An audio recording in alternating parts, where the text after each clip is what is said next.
Բարև ձեզ, սիրելի հայրենակիցներ, տիկնայք և պարոնայք, երեկ հերթական անգամ տեսակցելով Սամվել Կարապետյանին Երևան կենտրոն քրեակատարողական հիմնարկում,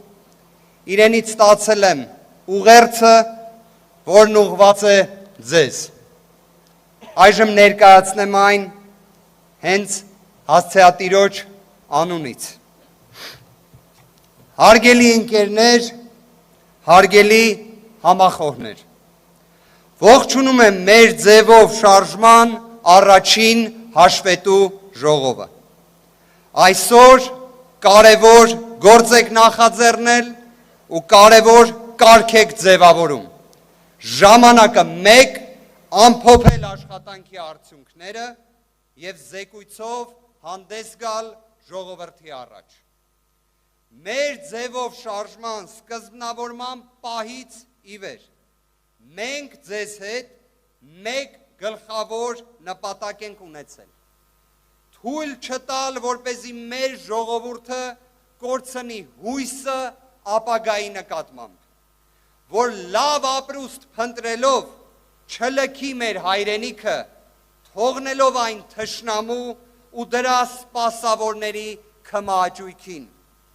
Եվ մենք կարողացել ենք հասնել այդ նպատակին,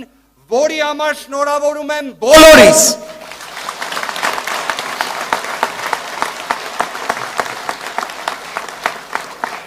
Արդեն ակնհայտ է,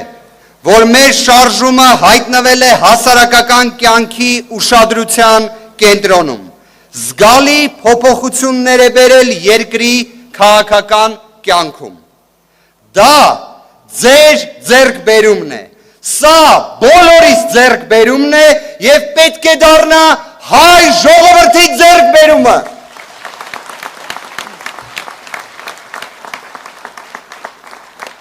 Պատիվ եմ համարում, որ հազարավոր արժանի մարդիկ միացել են մեր շարժմանը ու զինակից են դարձել մեզ։ Գիտեմ նաև, որ ընդլայնման ու իսկական համաժողովրդական շարժում դառնալու ներուժ ունենք։ Թող որևէ մեկը չկասկածի, չենք նահանջելու, կանգ չենք առնելու ու մեր ժողովրդի հետ միասին Հայաստանը դարձնելու ենք աշխարհի ամենալավ, ամենաբարեկեցիկ ու ամենաերջանիկ երկիրը, անելու ենք մեր ձևով։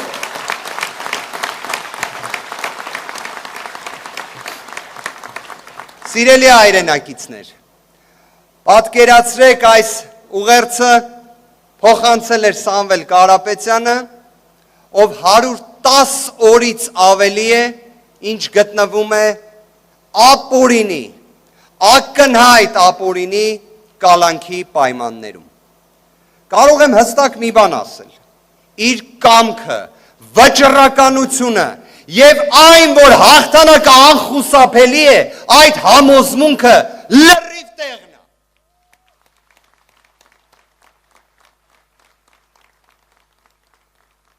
Սիրելի հայրենակիցներ,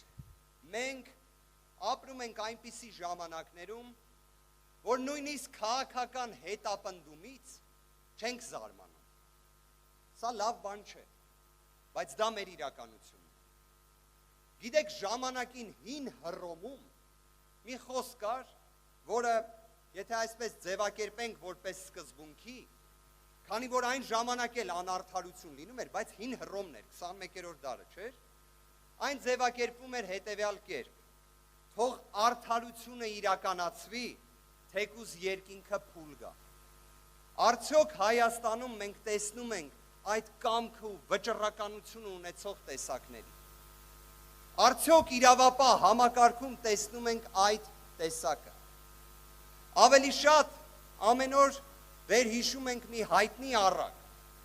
առակ անիրավ դատավորի մասին, որի խոսքերը հետևյալն էին, որն է այդ անիրավ դատավորը։ Դա դատավորն է, որը չի վախենում Աստծուց և չի ամաչում մարդկանցից։ Այս ժամանակահատվածում Սամվել Կարապետյանի կալանքը երկարաձգվել է հենց նման տեսակ դատավորների կողմից, ամոթ նման դատավորների, անիրավ դատավորի կերպարների։ Բայց մի բան հստակ է, ժողովուրդ ջան, արդարությունը միշտ էլ գերակայում է, արդարությունը միշտ էլ հաղթելու է, եւ մենք հաղթելու ենք միասին, այո։ Շնորհակալություն։